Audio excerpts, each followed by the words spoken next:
Aujourd'hui, on va se plonger dans un document vraiment particulier. On n'a pas une multitude de sources, mais un seul texte, un communiqué de presse daté d'aujourd'hui, le 18 décembre 2025. Oui, et il vient d'un parti d'opposition au Cameroun, le Mouvement pour la Renaissance du Cameroun, qu'on appelle le MRC. Le sujet est grave, très grave même. Il s'agit de la disparition d'un de leurs dirigeants, le professeur Moïse Timchoueng.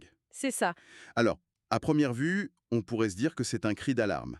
Mais la question qu'on va se poser, c'est est-ce que ce communiqué, c'est juste ça, une alerte, ou est-ce que c'est en fait une arme politique pensée dans les moindres détails pour déclencher une crise? C'est une excellente question. On va essayer de décortiquer ça. Alors, commençons par le début.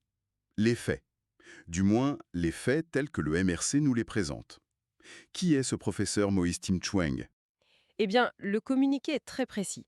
Il le décrit avec une double casquette. D'un côté, cadre éminent du parti, D'accord, le politique. voilà, et de l'autre, universitaire respecté. Et cette dualité, elle n'est absolument pas anodine, c'est même la clé de tout, je pense. Ah oui, pourquoi c'est si important de mettre les deux? Bah, cadre éminent, ça pose le contexte. C'est un opposant qui est visé. C'est l'un des leurs.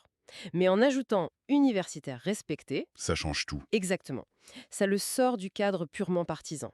Un universitaire, c'est une figure de la société civile, du savoir. Ce n'est plus juste un militant, c'est un intellectuel. Donc le message sous-jacent, c'est que le pouvoir ne s'attaque plus seulement à ses opposants. Mais à l'intelligence du pays, à la pensée critique. Ça élève le débat immédiatement, la victime devient une sorte de figure morale. Ce qui rend son enlèvement et sa disparition forcée, pour reprendre les termes du texte, encore plus grave. Des termes juridiques très forts, oui. On n'est pas dans un simple fait divers. Et il y a un autre détail qui m'a frappé. Le texte dit, et je cite, que des individus non identifiés rôdaient de nuit comme de jour autour de sa propriété. Ça a un côté presque scénarisé, non? Ah, mais c'est un détail crucial, ça a l'air de rien, mais ça installe une ambiance, un climat de harcèlement et de menace, comme ils disent.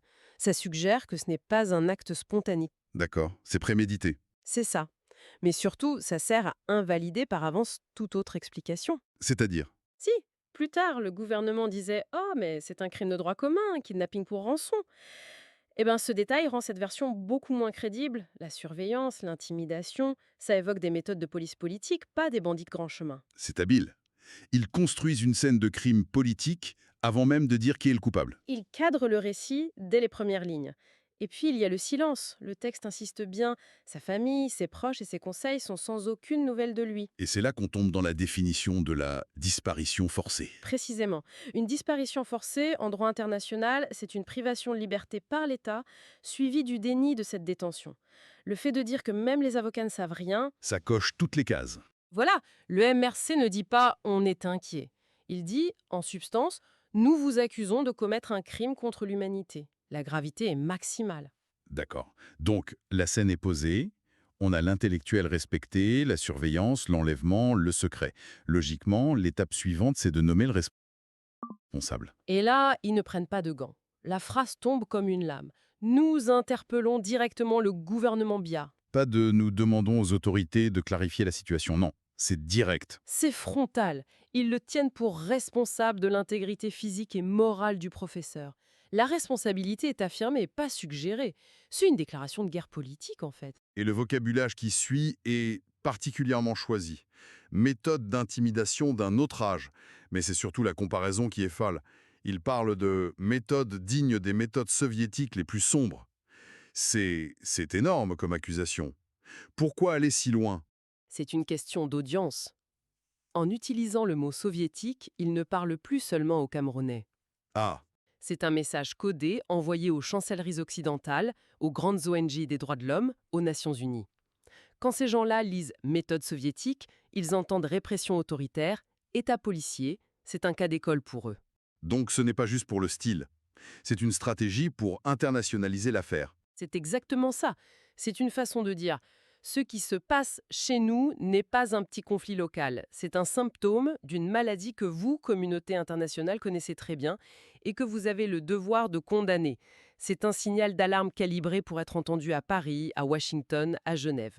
C'est un pari risqué quand même, parce qu'une accusation aussi incendiaire, ça ferme la porte à tout dialogue avec le gouvernement, non? Totalement. Mais ça nous montre que le but n'est pas le dialogue. Le but, c'est la confrontation. Une confrontation sur la scène publique mondiale. Il ne cherche pas à convaincre le pouvoir en place, il cherche à l'isoler, à le mettre sur la défensive face au reste du monde. Et pour justifier cette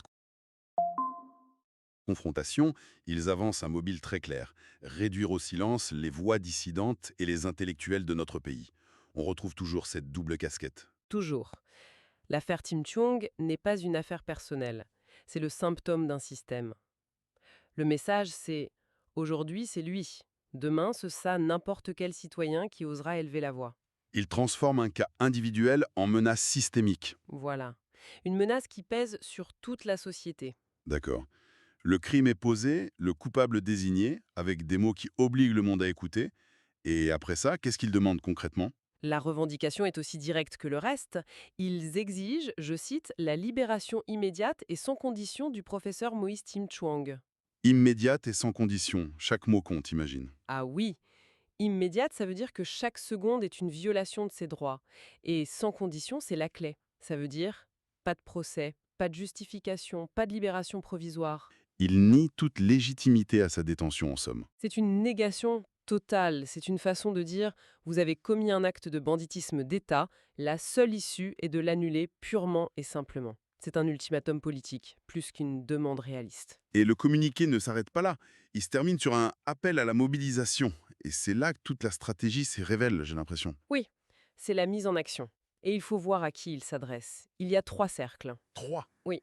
D'abord, le peuple camerounais. C'est l'appel à la pression interne. Ensuite, les organisations de défense des droits de l'homme. Elles sont le relais, celles qui peuvent documenter, légitimer le récit à l'extérieur. Et le troisième cercle, c'est... La communauté internationale. Et là, on boucle la boucle avec les méthodes soviétiques. Bien sûr, ils ont préparé le terrain pour cet appel. Tout à fait. L'appel n'arrive pas de nulle part. C'est l'aboutissement logique de tout le raisonnement. Ils ont parlé un langage que cette communauté comprend, qualifié le crime selon ses propres normes, et maintenant ils lui demandent d'agir. C'est une stratégie de prise en tenaille. Pression de l'intérieur, pression de l'extérieur. Et cette toute dernière phrase, la sécurité des citoyens ne doit plus être un outil de répression politique. C'est une conclusion très universelle. C'est le point final rhétorique. Avec cette phrase, on ne parle plus seulement du professeur Tim Chuang, ni même du MRC, on parle d'un principe fondamental de la démocratie. Ils élèvent leurs problèmes particuliers au rang de cause universelle. Et c'est bien plus difficile de s'opposer à un principe qu'à un parti politique. Exactement. Défendre le professeur Tim Chuang, c'est défendre les droits humains partout dans le monde. C'est ça le message final. Donc, en résumé, ce document d'une seule page, c'est bien plus qu'un simple avis de recherche. Ah oui? C'est une alerte, c'est un acte d'accusation, un réquisitoire politique et un appel aux armes, tout ça en même temps. C'est un exemple fascinant de communication de crise qui devient une offensive. Une arme narrative. C'est le mot juste. Ils ne subissent pas la situation, ils l'utilisent pour construire un récit. Un récit de persécution qui, dans leur esprit, doit obliger le monde à réagir. Et ça nous amène à une question vertigineuse en fait. Quand on en arrive là, à ce face-à-face, où un parti accuse l'État d'utiliser le crime comme outil politique, comment on sort de ça? C'est difficile. On a une version des faits, puissante, articulée. Le gouvernement aura sûrement la sienne. Pour le citoyen, pour l'observateur extérieur, comment la vérité peut-elle émerger de ce fracas? C'est toute la tragédie de ces situations. Quand la confiance est rompue à ce point, les institutions qui sont censées dire le droit et établir les faits, comme la justice, sont paralysées parce qu'elles sont perçues comme partiales. Donc la vérité ne peut plus venir de l'intérieur. C'est très compliqué. C'est pour ça que des appels comme celui-ci se tournent vers l'extérieur.